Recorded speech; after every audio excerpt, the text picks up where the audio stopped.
Gamers, Microsoft are shaking things up while Sony watches from atop of the hill.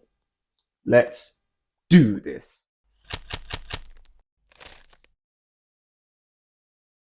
So, this week's gaming update. I've been spending a lot of time playing The Last of Us Part 2 Remastered and the Concord Beta. So here's the good, the bad, and the ugly on both. Let's start off with The Last of Us Part 2. The good. Honestly, this is a phenomenal masterpiece of a game, and I'm absolutely loving each and every hour I've spent so far playing it. The bad. It seems substantially long. I've played about 14 hours of it, and I'm only about 40% through, which is mind-boggling how they've been able to sustain such level of production throughout. But again, it does feel like this might overstay its welcome a tiny bit. The ugly. No spoilers, but early on, something happens, and yeah, to me, it's such a heartbreaking moment, and I am not looking forward to finding out the why behind what's happened. But yeah, now Concord. I've spent about an hour or so playing, and the good thing is, and it's a surprising thing, I actually really have enjoyed my time with it. I wrote it off. I was one of the ones that saw the gameplay and was like, this doesn't look like it's for me, but I gave it a shot. And honestly, I really, really do believe this is a fantastic game. The bad. Well, it took me a while to actually find a character that I enjoy playing with. And even after that, there were odd occasions where I would run around a corner and have a moment where I would get stuck. Don't know if that's me or if it's a glitch in the beta, but yeah, that was awfully strange. And also, the time needed for you to decide on a character, I get it. In the full game, let it be as short as it is. But right now, I feel like they should have extended the time. But that's just me. The ugly. I guess the thing I think is the most painful part about Concord, and it's actually quite sad because it is a very good game, but it's a good game. It's not substantially better than any of the offerings we currently have, and I find that sadly that will probably work against it because if it's just as good as everything else out there, why would you step away from a game that you've put a lot of investment in to start anew? But we'll see. I really do hope that this finds its place amongst all the other great games we have. And yeah, who knows, maybe in the future you'll be part of my team and we'll be off playing together. All right, let's get into the news. So, first up, Microsoft have shaken things up with Game Pass. We knew it was coming, but is it good? Is it bad? Or am I really indifferent to it? Let's get into it. So, across the board, each tier of Game Pass, as we currently know it, has gone up in price. They've also introduced a standard tier, which won't receive any day one games from Microsoft, or third parties for that matter. If you're a current subscriber to Game Pass, don't panic. You'll still be able to obtain day one games, but I think there is a time limit to that. The crux of the matter is this the end of the best deal in gaming, or is it a necessary evolution for the platform? Well, let's look at the good. The good thing is current subscribers will still get day one games. That's great. That's absolutely fantastic. And with that being said, even at the top end, with the biggest price increase on Game Pass Ultimate, it is still a fantastic deal. It is still, to me anyway, the best deal in gaming that we currently have right now, especially when you look at Game Pass for PC, which is still, I feel, the best way to enjoy Game Pass if you're not a console gamer. And lastly, with the introduction of the standard tier, which I don't necessarily agree with, but it does give more options to gamers out there and potentially even developers, as it might give them a bit more leeway on how to strategically position themselves on the platform. Price increases are never a good thing, and for those that will try to justify a price increase, again, these are trillion-dollar corporations we're talking about. So Passing the buck onto the gamer is never a good thing. I understand why they have to do it. I understand the need to do it, but it doesn't mean it's a good thing. In fact, it's the complete opposite. It's a bad thing. The other aspect of it is that there is now a tier with no day one games, which flies in the face of what Game Pass was built to be, we were promised it would be. And with no clear cadence or understanding of when games will actually drop on that tier, it becomes a hopeful, wishful tier for the day one games that we want to play. And I don't know how successful that tier will actually be, but time will tell. The ugly. The worst part of all of this is the fact that it's such a confusing makeup of tiers. The names are not coherent and it's just baffling. A much more simplified version would have been a lot better. Game Pass with day one games and Game Pass without. But having all these tiers and no fundamental benefit of, for me anyway, the tiers below Ultimate or PC, it just does not make sense. And I'm unclear what Microsoft is trying to do here. And for me, the question really is, will this push more gamers to opt in for PC instead of the dedicated Xbox consoles? Because that is the best and cheapest route, right? To get Game Pass for PC. And that leads us to our next news story.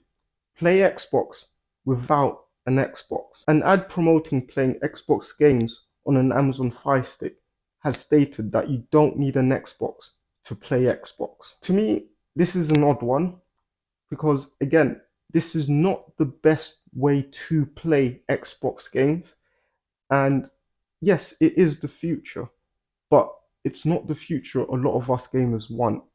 And I kind of feel like Microsoft is trying to shove this down our pads before it's ready. There are two, to me anyway, good aspects about this.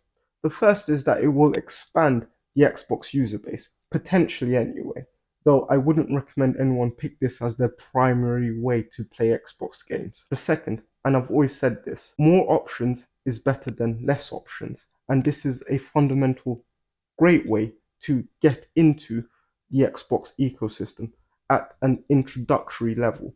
Again, I don't think this is the way we should be enjoying Xbox games. But yeah, the ugly side of this story is the tagline itself: play Xbox games without an Xbox. Is this the route Microsoft really want to take and potentially alienate a lot of their dedicated fan base? Why do I need an Xbox? I can play their games on a Fire Stick on a TV. Like, to me, it's a very thin tightrope they're treading on. And yeah, hopefully they know what they're doing. But as it stands right now, I don't necessarily agree with it. But I guess the question is, how will this motivate or change plans with Sony and Nintendo? A lot of us have been asking for Sony to put their streaming service on other platforms, such as the Portal. More on that later. And Nintendo are probably going to try to do some form of streaming on the next console as well. But I highly doubt Nintendo will bring their games outside of their ecosystem. Sticking with Xbox here, let's discuss Hellblade. Well, apparently it's had really low sales, which is not surprising to anyone. But the surprising aspect is apparently it's had really high engagement. Hellblade 2 ranked 37th in the US in terms of overall game sales and 21 for Xbox. That's hardly massive, right? For a game that's meant to be, well, the biggest game so far on Xbox. Game Pass and the lack of physical sales, I'd say, have played a fundamental role within that. But in terms of engagement, Hellblade ranked 12th for Xbox, ahead of games like Apex Legends. And this has led Microsoft to allegedly have greenlit Hellblade 3, which hopefully will have a shorter production period and a much longer game. Well, it's great, right, that Hellblade has found a place where it is getting high engagement, even though it's had relatively low sales. And I feel like the most important aspect of this is that the engagement is high enough for Ninja Theory to be told they can go ahead and produce a sequel. Ninja Theory might be safe here, and that is good. And this also lends to the fact that probably game sales don't matter to Microsoft, and that they've moved past game sales and now focused on engagement. And that is what we all want, right? People to be playing games as opposed to buying them and not playing them. I am guilty of doing that. And this is the bad. Yeah, sure, the engagement's high, but sales still do matter. And this is a high profile release. And for the sales to not, for it to not even hit the top 10, that's painful. The ugly. The lack of a physical release, in my opinion, has really impacted overall sales.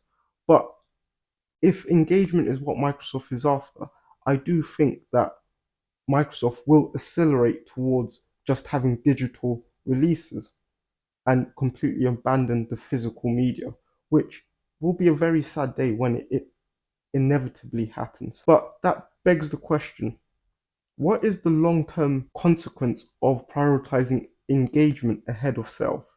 And who is it really helping? Because you can have high engagement and make $0.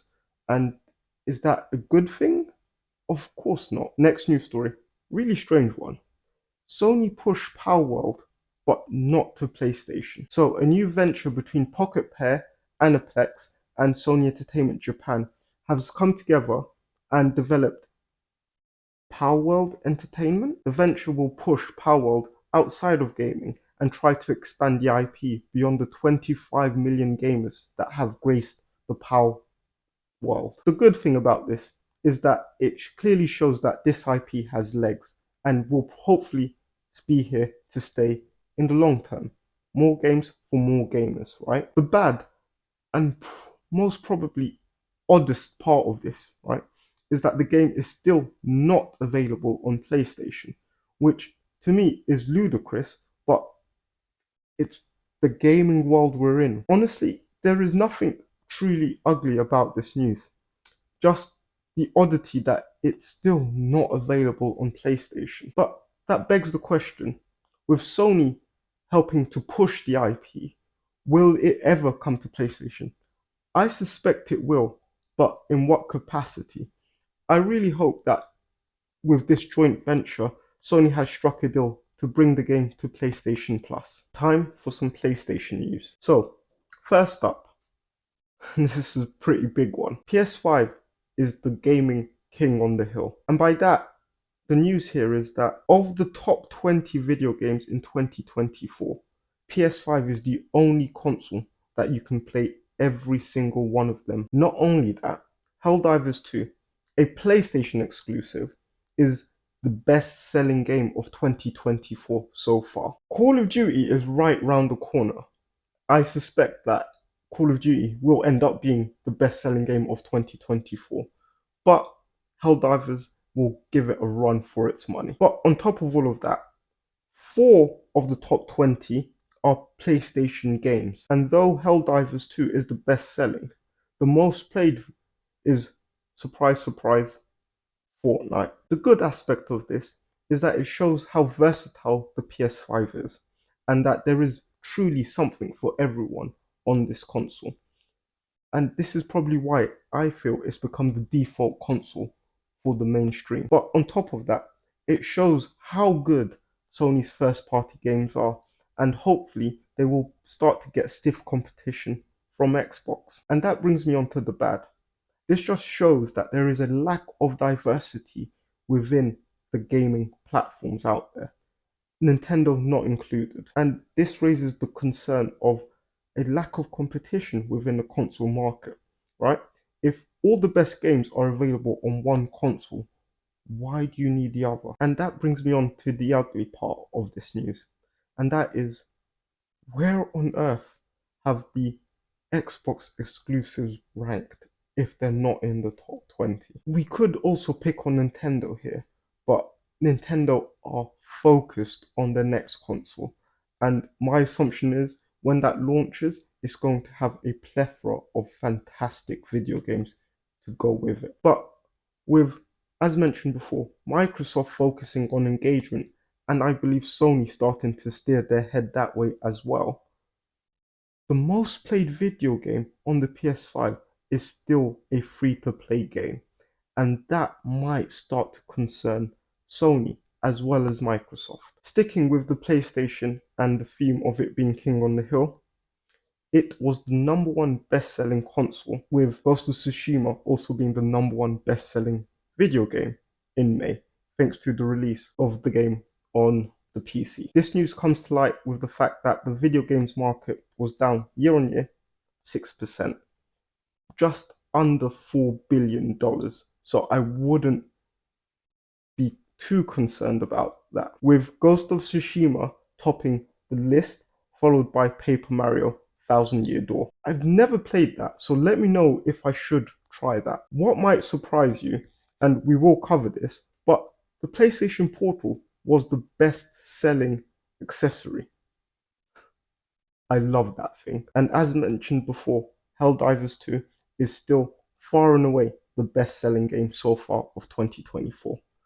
Really, PlayStation is doing so well. The good part of this is that it clearly shows that Sony and PlayStation are doing phenomenally well, leading the market in both value and, in my opinion, the most important aspect, unit sales. And Ghost of Tsushima's success shows that there is a new audience on PC that are ready and willing to fork out money to play Sony's fantastic exclusives.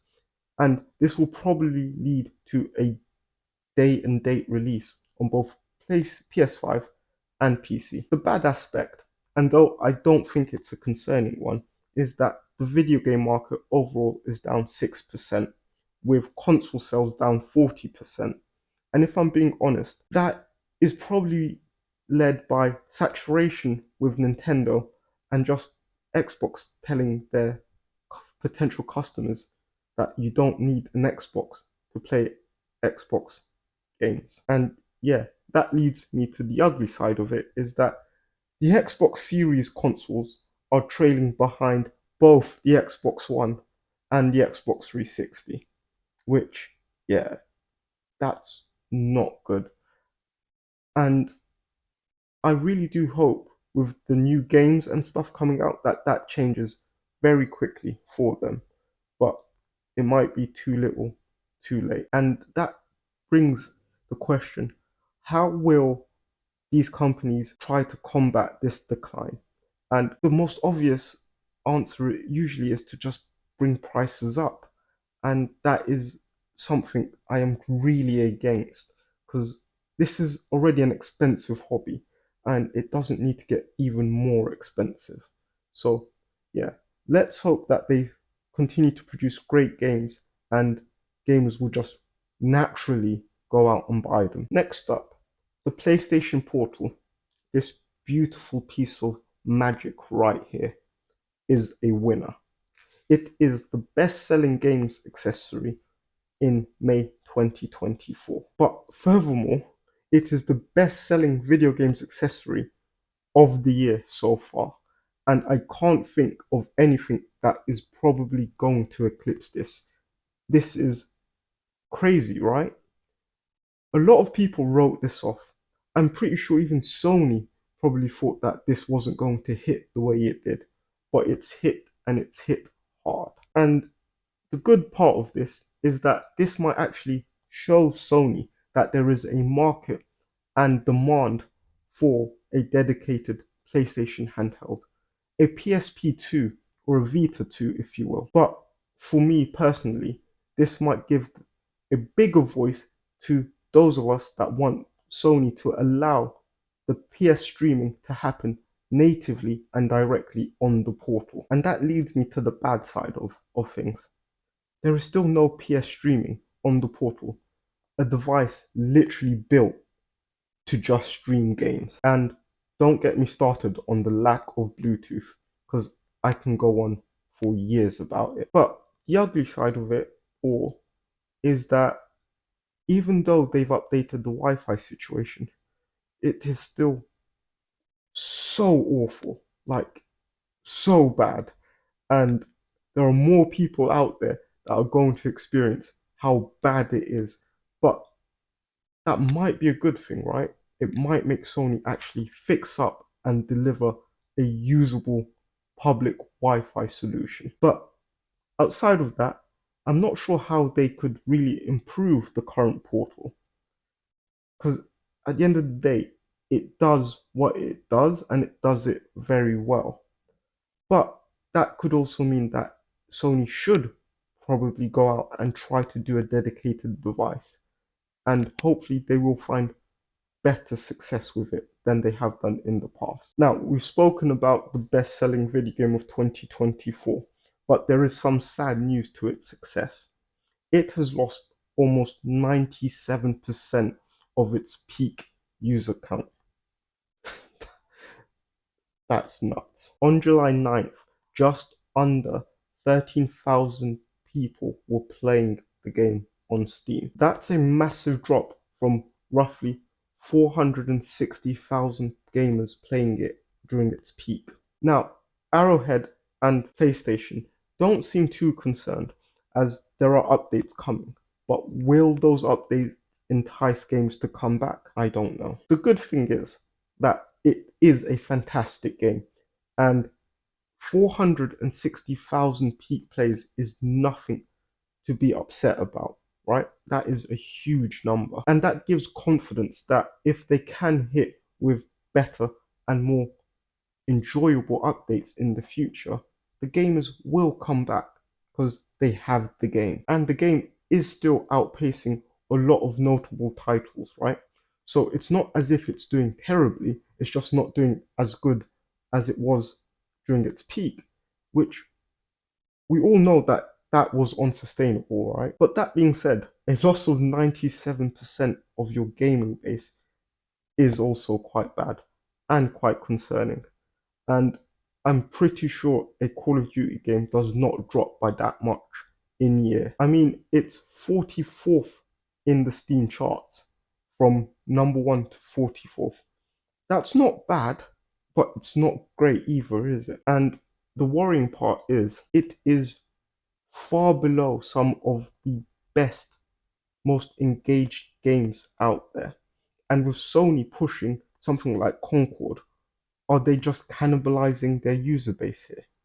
And with Call of Duty coming out, which looks phenomenal, are they just going to lose their gamers altogether? I guess the question for Sony and Arrowhead is, what are they planning on doing to, one, not only re-engage the gamers that have dropped out, but keep them engaged for the long term? And last, but by no means least, a leaked image of Bioshock 4 has surfaced online.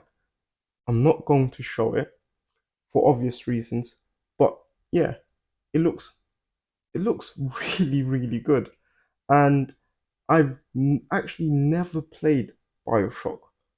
Not properly anyway, but yeah, this one I might have to give a go. From the screenshot, a lot of us are assuming that there will be some form of time-based elements to the game, which could be pretty cool. But yeah, those were the big news stories that I wanted to discuss with all you gamers out there. And yeah, I think it's been a strange week with Microsoft going in a very weird direction with things and Sony being quiet but letting the numbers and the sales speak for themselves, really. But yeah, I'm going to hop on some more Concord, really enjoying it, and continue playing some Last of Us. But tonight, I'll probably kick back and watch England, hopefully, unlikely, but hopefully win the Euros. But to all you gamers out there, happy gaming.